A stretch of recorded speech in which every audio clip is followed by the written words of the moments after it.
салому дуруд дӯстон ва хусусан мухлисони Реалу Барселона. Имшаб беҳтарин рақобати даставӣ аст. Эл Классико. Рақобате ки аз он ҳеҷ кас сер намешавад, ҳатто агар Реалу Барса дар як мавсим 10 маротибаам вохӯранд. Ин рақобатро на танҳо мухлисони Реалу Барса, балки тамоми алоқамандони футбол тамошо мекунанд. Давоми 90 дақиқа ҳама кору борашро мегузорад ва назди экранҳо меояд, то ин бозиро тамошо кунад.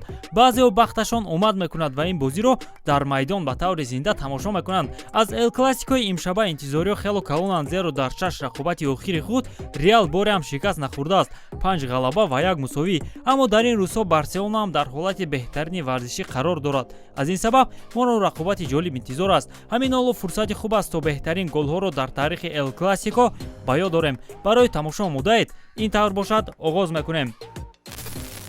дӯстон, агар хоҳед ки тамошои Эл Классикоро боз ҳам ҷолибтар кунед, пас марҳамат ба 1x. Онҳо ба ҳамаи рӯйдодҳои варзишӣ, хусусан ба Эл Классико, коэффициентҳои баландтаринро пешниҳод мекунанд. ҳамчунин ҳамаи обуначиёни навро дар аввалин пардохт бо промокоди ташфут то $100 бонус интизор аст. ссилкаи бозӣ дар комментария. имкониятро аз даст надиҳед. 16 апрели соли 2014-ро Бейл ва ҳамчунин мухлисони Реалу Барса фаромӯш нахоҳанд кард.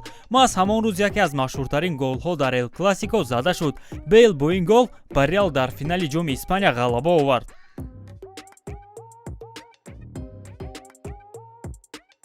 19 ноябри соли 2005 Барса Реалро 3-0 шикаст дод. Ана ба хотири голи зебои Роналдиньо ҳатто мухлисони дастаи шона кафкубӣ карда буданд.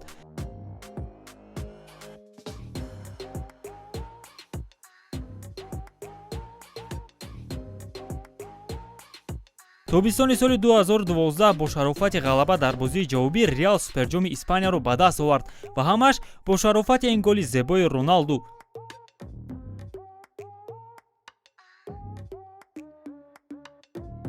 давоми марти соли 2007 Месси аввалин хетрики худро дар карьераш анҷом дод ва он ҳам дар бозӣ зидди Реал буд. Ин яке аз он голҳо аст.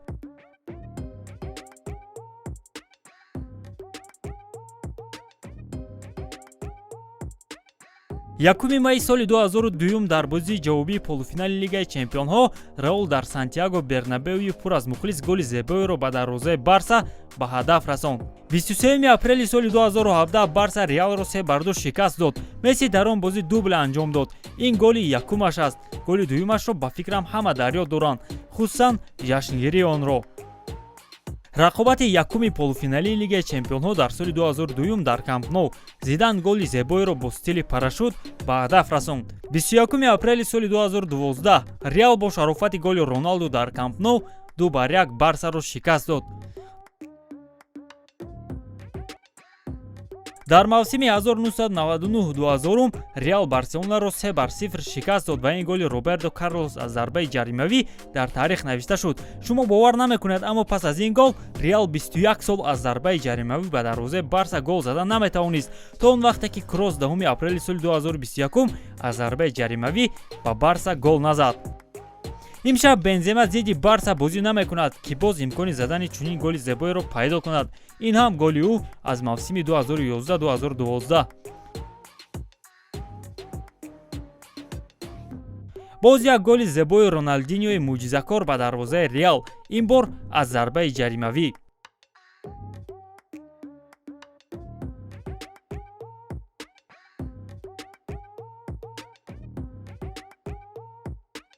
дуюми апрели соли 2016 Реал дар Камп Nou Барсаро 2-1 шикаст дод. голи якум ва зебои Реал дар ин рақобат дар иҷрои Бензема.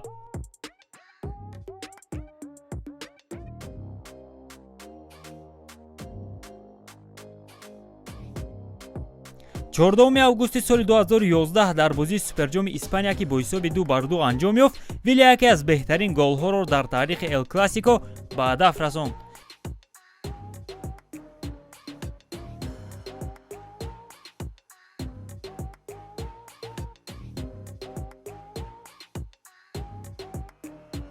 боз як голи зебо дар суперҷоми Испания байни Реалу Барса, ин бор дар оғози мавсими 2017-18 дар иҷрои Асенсио.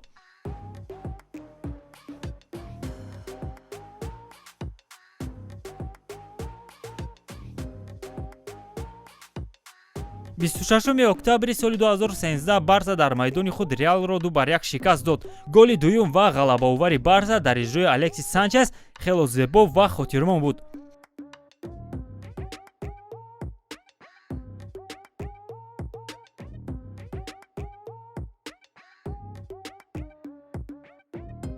боз як голи ниҳоят зебо дар иҷрои Марко Асенсио. Ин бор ҳам дарбозии ҷавобии ҳамон суперҷоми Испания дар мавсими 2017-18.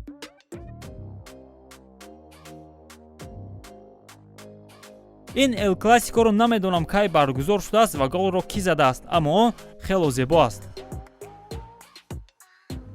мавсими 2011-12 Дани Алвес яке аз беҳтарин голҳояшро дар карьераш ба дарвозаи Реал зад. ана ҷашнгирии он санъати алоҳида аст.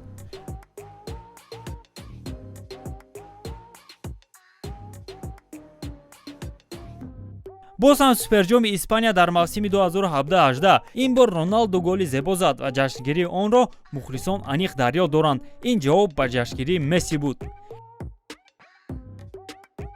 ва шояд беҳтарин гол дар таърихи Эл Классико. Месси тамоми ҳимоятгарони Реалро хело осон гузашта тӯбро ба дарвозаи Касилlas равон кард. ин бозии полуфиналии Лигаи Чемпионҳо дар мавсими 2010-11 буд. дӯстон, дар комментария нависед ки кадом гол барои шумо дар Эл Классико беҳтарин аст. ҷолиб хоҳад буд фикроятонро фаҳмидан. бо ҳамин тамом дӯстон, бо шумо буд канали Футбародарон ва ман Беҳрӯз Артеков. хайр то барномаҳои дигар. муваффақу пирӯз бошед.